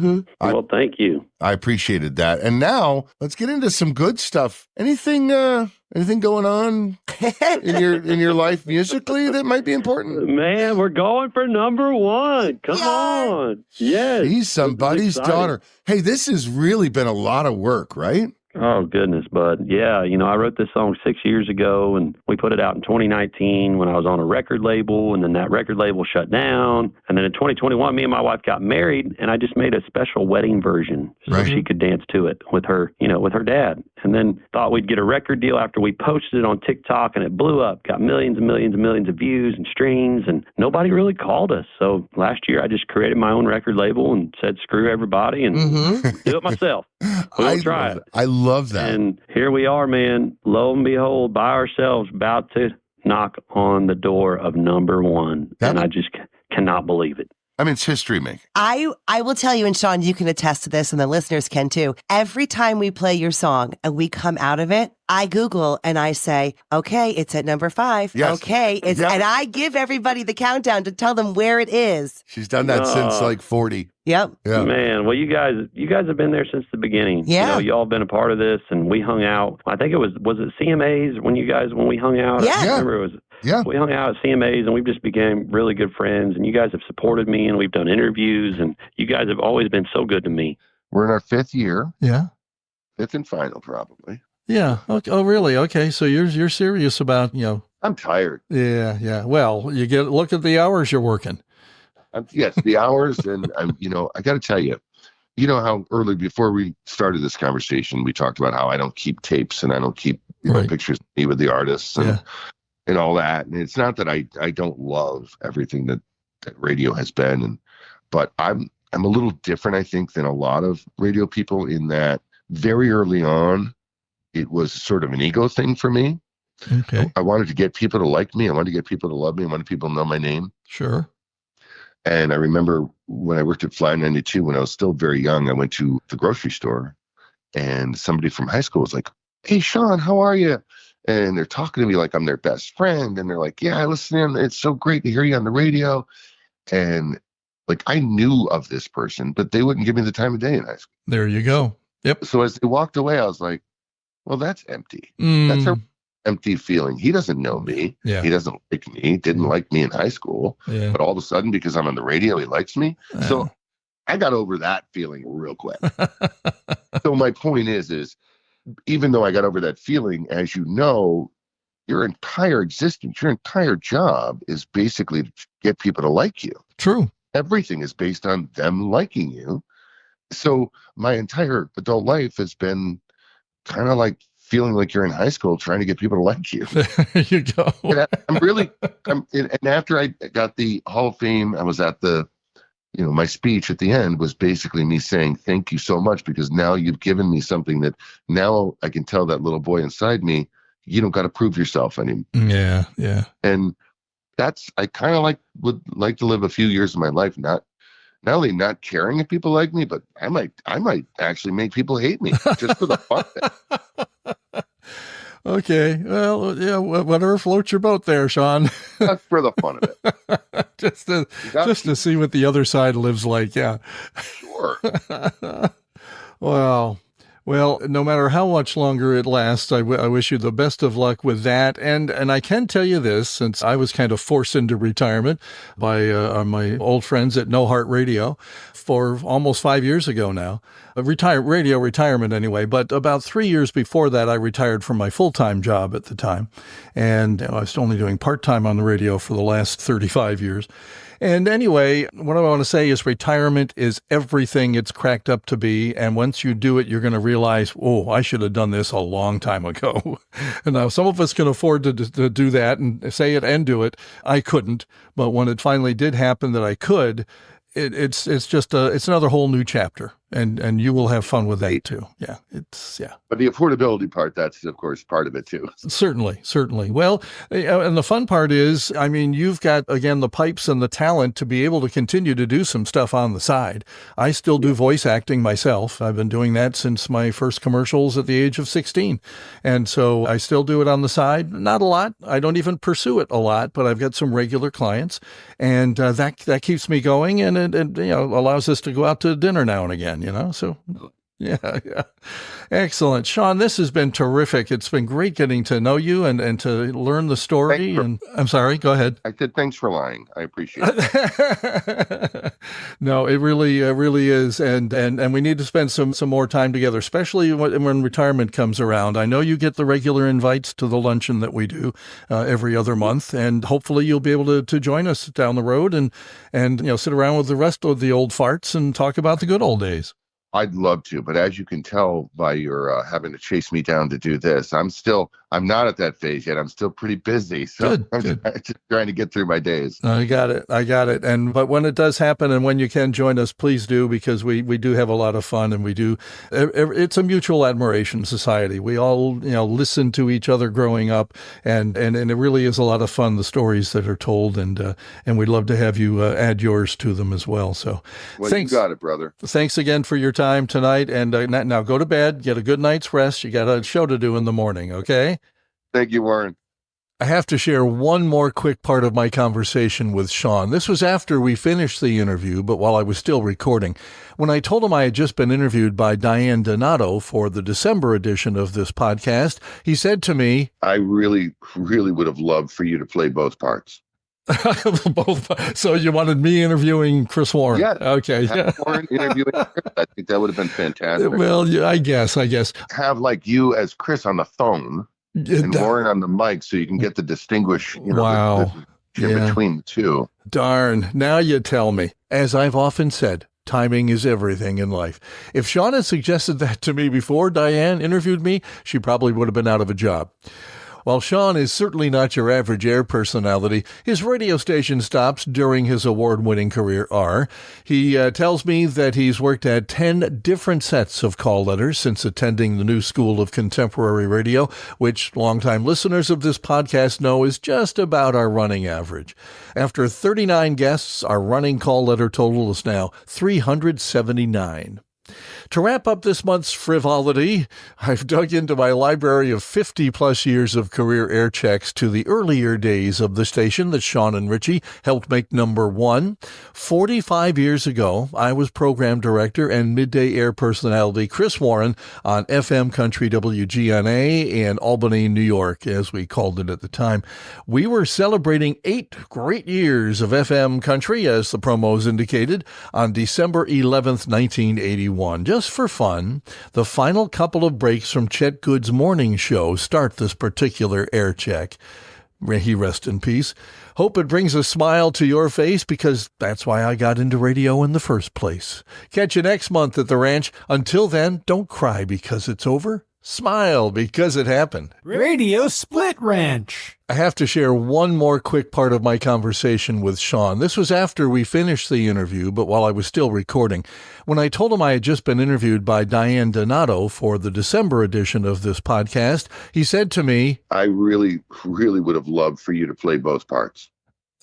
Both. So you wanted me interviewing Chris Warren? Yes. Okay.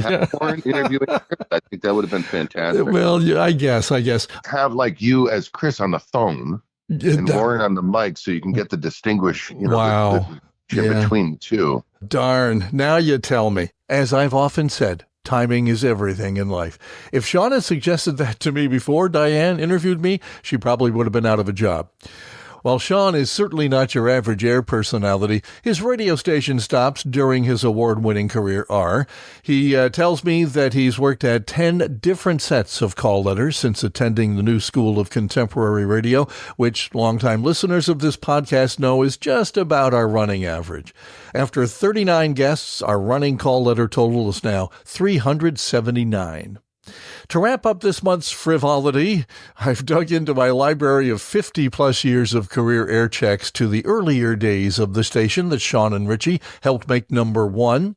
45 years ago, I was program director and midday air personality Chris Warren on FM Country WGNA in Albany, New York, as we called it at the time. We were celebrating 8 great years of FM Country, as the promos indicated, on December 11th, 1981. Just for fun, the final couple of breaks from Chet Good's morning show start this particular air check. May he rest in peace. Hope it brings a smile to your face, because that's why I got into radio in the first place. Catch you next month at the ranch. Until then, don't cry because it's over. Smile because it happened.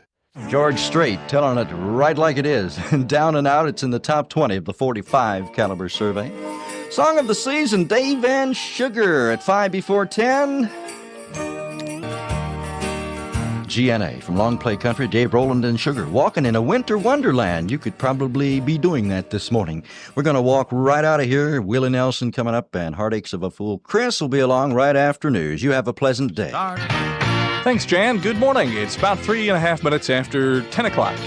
And that means it's time for me to do my thing between now and 3 o'clock this afternoon. My name is Chris Warren, and we thank you for making us a part of your early weekend. A Friday morning underway, the last work day of the week. I thought it'd never get here. It's a long week, you know. We've been celebrating all week.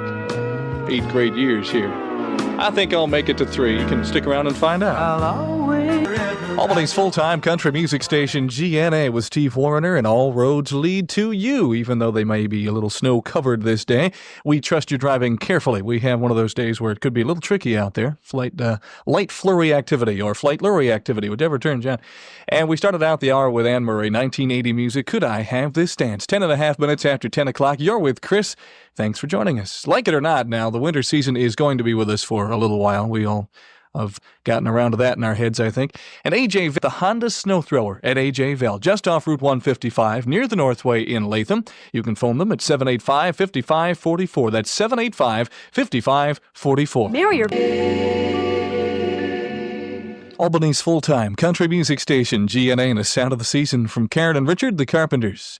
And Merry Christmas, darling. You get into that Christmas spirit these days with the snow on the ground. I think it makes it a lot easier. We have a special Christmas edition of the Long Play Country Hour. Tonight at 11 o'clock, you'll hear Kenny Rogers' Christmas LP starting at 11 right here on FM Country GNA. Before the Carpenters, Honey Come Back, a Jimmy Webb tune that Glenn Campbell made a hit back in the 60s. And Jesse Coulter's brand new one from that soundtrack LP, The Pursuit of D.B. Cooper, that is Bittersweet Love. New ammo this week on the 45, 10:21 with Chris, just a moment or two away from the latest weather update. GNA. Hello, April Park, your FM country weather forecast. Considerable cloudiness, occasional flurries today, high in the mid-20s, low 30s. Partly cloudy, chance of a flurry tonight, low 15. Partly sunny tomorrow, and a high in the 30s. And the chance of snow will decrease. It's 24, -4 Celsius, and cloudy at GNA. 107.7 FM Country, GNA, Steve Camp, and an inspirational sound for you. This Friday morning, it's 27 minutes after the hour of 10 o'clock, and you're with Chris. We're having a good time here on a Friday, I guess basically because it is a Friday, but doesn't all end today. Got some more fun coming up for you tonight up in Corinth, and tomorrow over in Albany. We'll have all those details before the day is out here.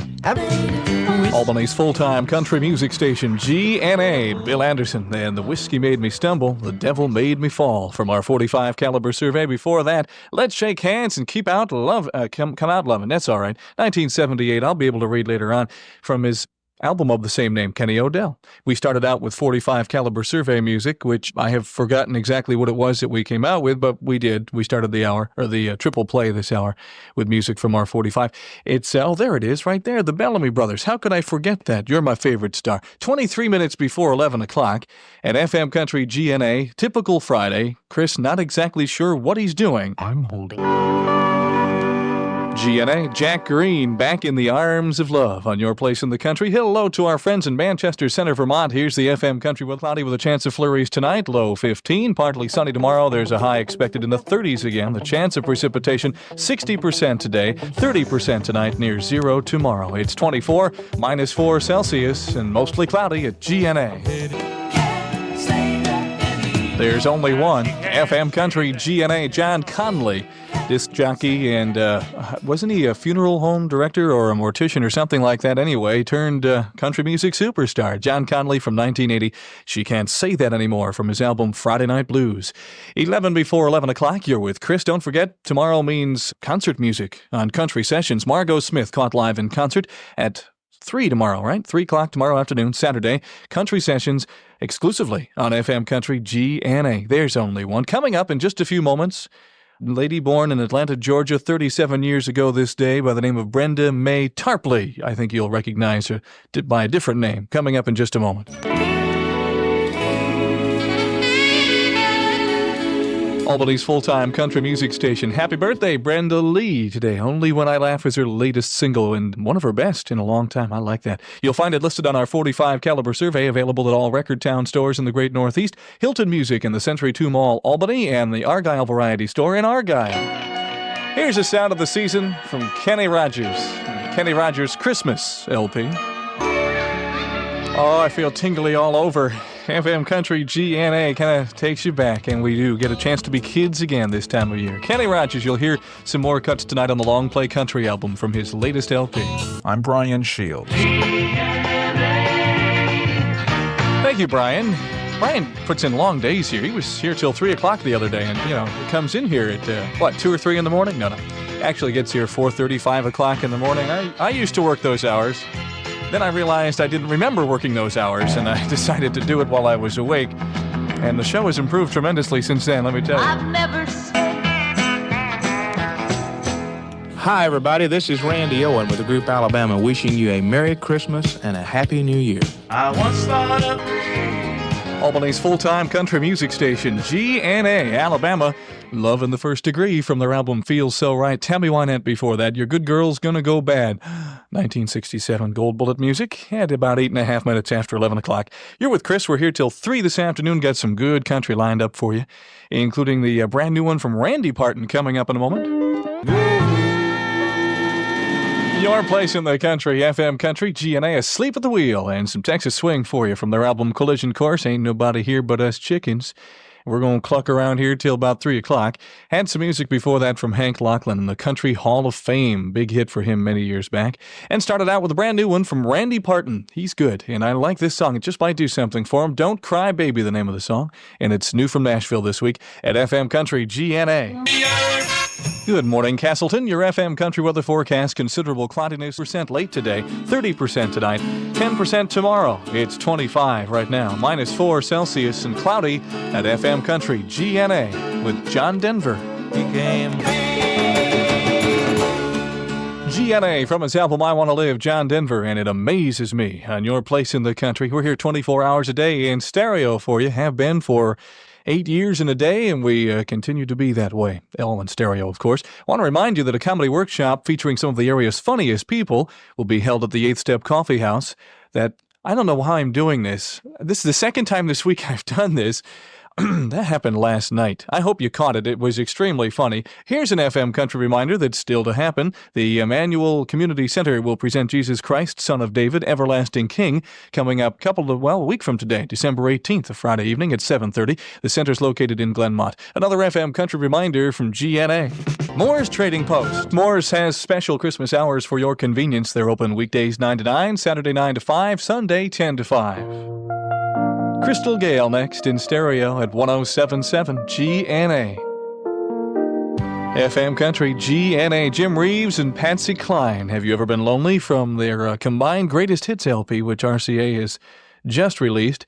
Some great classic material from both of them, and then they combined them for that single right there. And I understand that album is selling like hotcakes, and why not? Great country music, of course. Before that, Razzie Bailey. And What Time Do You Have to Be Back to Heaven? That's a Gold Bullet sound from 1978. Introduced by Razzie himself, of course. Crystal Gale before that, The Woman in Me, from her latest LP, Hollywood, Tennessee. It's 24 minutes before the noon hour with Chris. And I know, don't get shocked. Don't fall off the chair or the stool, wherever you might be right now. And don't, call out the emergency forces. But I do not have bologna sandwiches for lunch today. I know it's hard to believe, and I know it's a shock to your system. It's going to be a shock to mine. But I made egg salad sandwiches today. I don't know if my body can take it. If really. you've never FM Country G&A for better or for worse, but not for long. That's some music from George Jones, Gold Bullet Music, on your place in the country, 19 shy of noontime, and we have something special for you tonight. You will be broadcasting live from the Cluett Factory Outlet Store at 217 Main Street up in Corinth. That's tonight from 7 till 9. It'll be Rocky Shannon, your all request show host, and A.J. Roberts. They'll be together along with Santa Claus and the G&A Cowgirls. Lots of fun and prizes, and a lot of hot buttery popcorn, too. That's enough to get me up there. It's tonight, 7 to 9 p.m. at 217 Main Street location in Corinth of the Cluett Factory Outlet Store. Don't you miss it. Want to say hi to our friends up in Corinth right now and check out this FM Country weather forecast. Calls for considerable cloudiness, windy and cold today. Occasional light snow or flurries are possible. We could get an inch or two, they say. I don't see it coming down that hard right now. Highs will be in the upper 20s. Partly cloudy tonight. There's a chance of a few flurries. Lows in the upper teens. Partly sunny tomorrow. And expect our highs in the 30s. The chance of precipitation, 60% late today, 30% tonight, 10% tomorrow. It's 25. That's -4 Celsius.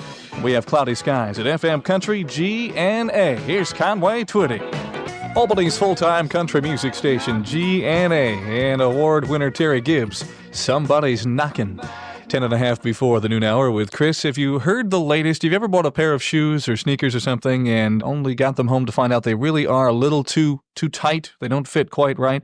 The latest is that a guy over in England has discovered that if you take your shoe and put a plastic bag inside it, all right, fill it up with water as far as it can go, then put it in the freezer, it will freeze and expand at the same time, all right? It expands about 1 unit out of every 10, all right? So if you put 10 units, if you will, not to get tricky on you, but anyway, it'll expand a bit. And the guy, of course, took the shoe out, thought it, I hope, and found that his shoe fit perfectly on him. Had no problem. I've heard of hot foot before, but that's a little cold foot. I don't think I've heard of that, but it works, the guy says. Yeah, you can try it, see what happens. Don't forget to thaw it out before you put it back on.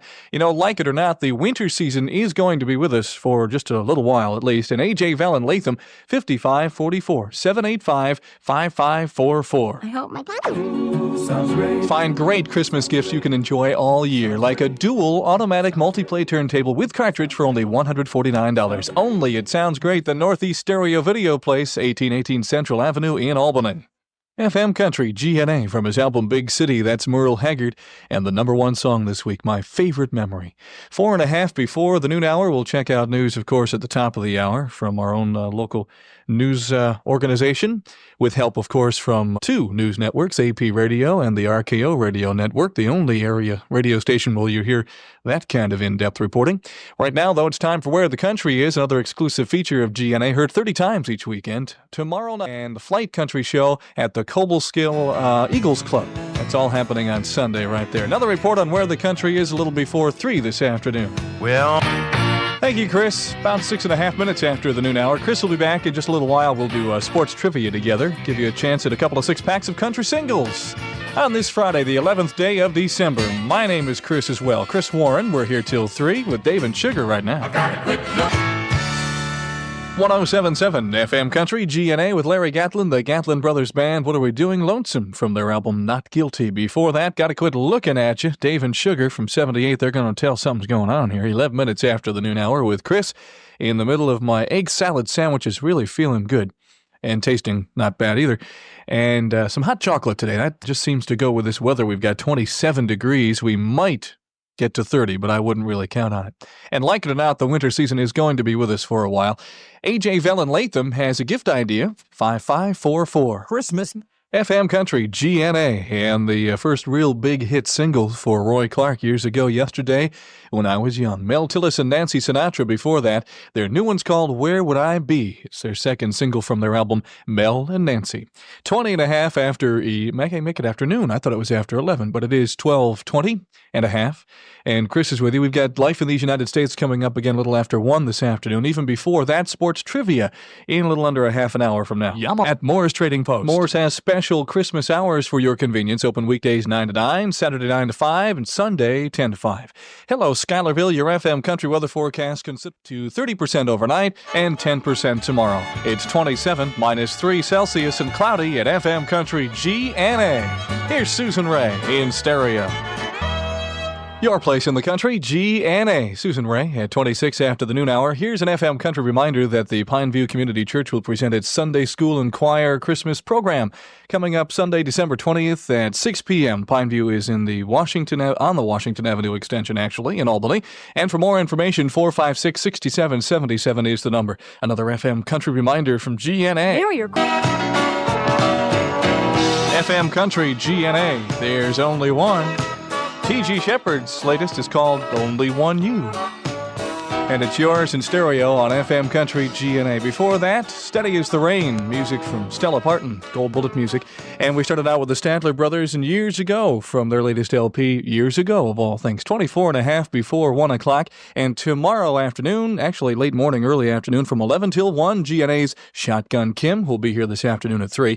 And our bumper-to-bumper man, Chester Good, who was here this morning 6 to 10, will be broadcasting live from the grand opening celebration of Strawberries Record Store. That's at 203 Central Avenue in Albany. The G&A Cowgirls will be there, and they'll have popcorn, prizes, and fun for everybody. That's at Strawberries. It's a brand new record store at 203 Central Avenue in Albany. Tomorrow, their grand opening from 11 till 1.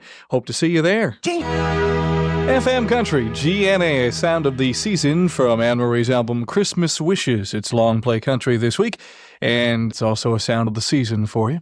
I think you recognize Silver Bells. All right, that's good. I didn't want to explain the song to you. 19 and a half before 1 o'clock. Hello, Springfield, Massachusetts. Your FM Country weather forecast. 27 right now. That is a -3 Celsius. And we do have cloudy skies at GNA with the Trucker's Delight. A.J. Roberts, you can hear her 6 nights a week on Interstate 108. You can join A.J. for her own brand of good truck and country music. Starts midnight, Sunday through Friday. On FM Country GNA. There's only one. Here's the Corbin Hanner Band. They're new, and their latest song from their album Son of America is called Oklahoma Crude. Toward the purchase of a new one. Well, it's far from the thriller in Manila. It's more like drama in the Bahamas. That's what they said on AP Radio last hour. Muhammad Ali and his opponent this evening, Trevor Berbick of Canada, right? He's out of Canada? Yes. And they'll meet in the Bahamas tonight, 10:30 our time. And, of course, we'll keep you updated as best we can with sports at 45 this evening. It is going to happen, even as Ali is heavier than he's ever been before. And, of course, older, aren't we all? He's nearing 40. And, well, his manager seems thrilled, says he's going to do it, and we'll find out what happens tonight. I think he picked a good fighter to fight against this time. I think Berbick is his kind of fighter, and I think it will be an interesting fight. Well, we shall see. Howard Cosell doesn't quite agree with you. Howard did a dissertation I heard yesterday talking about I remember Muhammad Ali, and talked about how he remembered all the great moments in his life from the past 20 years. Says, but I will not remember Muhammad Ali after tomorrow night's fight in the Bahamas. He's not thrilled with what Muhammad's doing to himself. I don't think his wife is too happy either. Not Howard's, but Muhammad Ali's wife. I guess she was on one of the network programs this morning, which I didn't see. I did, yes. Did you catch that? Yes, I did. What are her thoughts? Her thoughts are that she really doesn't want to see him fight. She never did like him fighting, but she doesn't want him to feel that she's against him when he's in the ring, so she's just learning to live with it. Mm-hmm. And it is very unfortunate because I'm a big Muhammad Ali fan. Me too. And I can remember, of course, way back, and you see the films of him back in the Olympics, how fast he was. I believe he is the greatest. He doesn't have to go on proving it. That's the thing. I agree with you. All right. Baseball's winter meetings wind up today in Hollywood, Florida. That's a shame. Everybody has to go back to the north. And a lawyer representing Ron Guidry says he'll have word later on today on whether the free agent southpaw will be staying with the Yankees. Have you heard anything on that? No, I haven't. Just that looks like a deal is pending. Mm-hmm. We should know shortly, and we'll pass that word along to you. And I guess that's about it as far as sports goes at this hour. We have to get down to business here, try to give away a couple of six-packs of country singles. We are talking the NBA, correct? NBA, we've had winners all week. All right, let's see if we can do it again in 30 seconds. Winter cold and the Honda Snow Thrower at A.J. Bell Latham. Phone 785-5544, 785-5544. Remember, A.J. Bell will accept your old snowblower as trade-in toward the purchase of a new one, 785-5544. Let's get right down to our question today. Chris Fulton has it. Winners all week, 4 for 4. Let's see if we can go 5 for 5. Question today: in the period from 1959 through 1968, 3 NBA players, National Basketball Association players, shared Most Valuable Player honors. 2 of those men were Wilt Chamberlain and Bill Russell. Who was the third? Once again, in the period from 1959 through 68, 3 NBA players shared MVP honors. 2 of those men were Wilt Chamberlain and Bill Russell. Who was the third? 283-4900. We're waiting for your calls right now. Chris Fulton is taking them as Chris Warren is playing the music in stereo with love. Here's Rex Allen Jr. FM Country GNA, 24 hours a day. We're here in stereo, and we have fun around this time every day, Monday through Friday, giving things away on sports trivia, which we have done once again today. At 9 minutes before 1 o'clock, we had a winner. That makes it 5 in a row this week. And Chris Fulton is going to join us any second here and give us that winner's name. And here he is. There he is. Okay, well, I'll give you the question first. All right. In the period from 1959 through 1968, 3 National Basketball Association players shared MVP honors. 2 of those men were Wilt Chamberlain and Bill Russell. Who was the third? Sam Meacham of Saratoga answered correctly. Got any idea?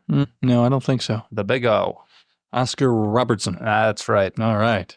Congratulations to our winner. And a good week. We had 5 for 5. Yes, I haven't decided on a topic yet for next week, but I'll let you know Monday. Maybe these will give you some ideas. Let's see. 1951 on this date, Joe DiMaggio announced his retirement from baseball. 30 years ago today. And what else happened on this date? I know some. Oh, Al Nelson. Back in 1966, Al Nelson, a baseball great, or football great, of course, set a pro football record in a game between Cleveland and Philadelphia. He returned a missed field goal 100 yards. I didn't know you could do that. There are a lot of little rules in football that I'm not aware of, and that's one of them. But, yeah, well, you can't if you're on the opposing team, of course. You can return a field goal, but, well, I guess... Field goal attempt. A field goal attempt. Right. What did it fall short? It fell short, evidently, and he grabbed it and went 100 yards for a touchdown. Huh. That's not bad. I also found out last week watching a football game that you could kick the ball anytime you want.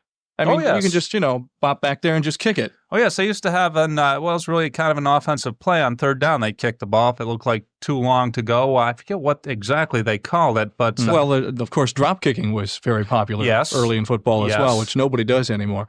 I've seen a lot of people drop the ball, but not drop kick it anymore. You betcha. FM Country GNA, and it's High Time. Dottie West.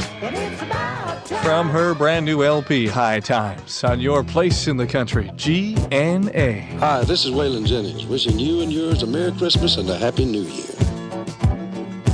My friends never... Thank you, Chris. We keep Chris busy here. He's keeps him out of trouble that way, I guess. 3.5 minutes after 1 o'clock, and a flurry Friday, if you will. That's what they say. I haven't seen any since early this morning. In any event, thanks for joining us. Got another couple hours left of the Chris Warren Show for this December 11th, and we go back to 1968 to start this hour out. Big song back then for Sonny James, Heaven Says Hello.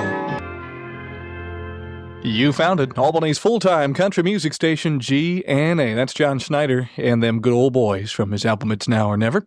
And we started out with Sonny James. Make it 9 minutes after 1 o'clock on a Friday with Chris. And coming up in just a few moments, the latest from the Kendalls. I'm GNA and some gold bullet music from the 60s. The Keys in the Mailbox. Come on in. That's Freddie Hart. Before that, the Kendalls. Their latest is called If You're Waiting on Me, You're Backing Up, from their album Letting You In on a Feeling. 18 minutes after 1 o'clock with Chris. And don't forget, we have an hour of news and information from the farm scene. The farm scene, if you say it right. Every morning at 5, we have the Menands Market Report, AP Radio Ag Report, and a lot more from FM Country GNA. There's only one. Pittsfield. Hello, Greenville. Your FM Country weather 50% tonight and 10% tomorrow. Not even winter yet. We're still 10 days away officially. 27 degrees, -3 Celsius, and cloudy at FM Country GNA with Ronnie Millsap.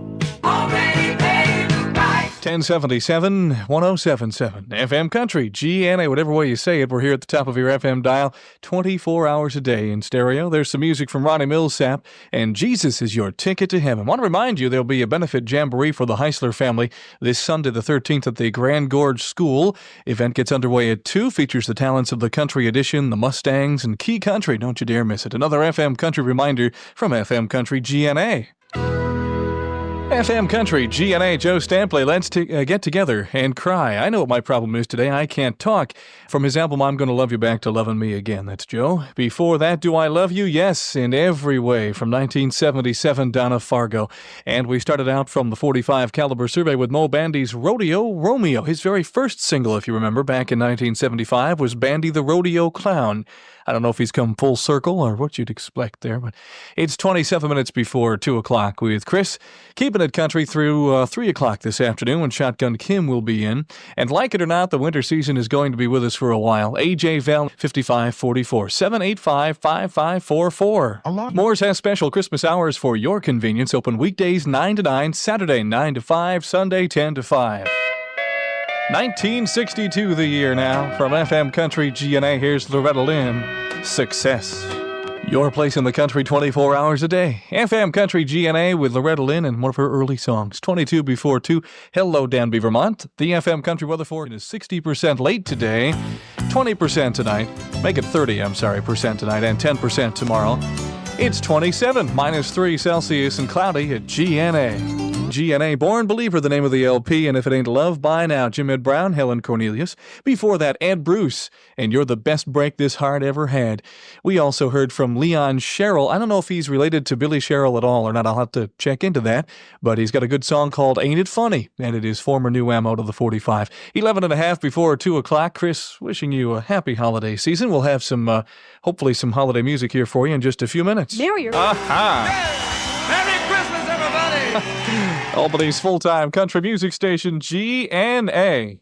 Mickey Gilley, could you tell? From his album Christmas at Gilley's, the first half of the album, the first side, if you will, was recorded live at Gilley's, and the second side was all studio work, the whole thing produced by Jim Ed Norman and done back in August, if I'm not mistaken. I would like to have seen the looks on people's faces walking into Gilley's with the bull dressed up as a reindeer in the middle of August and such.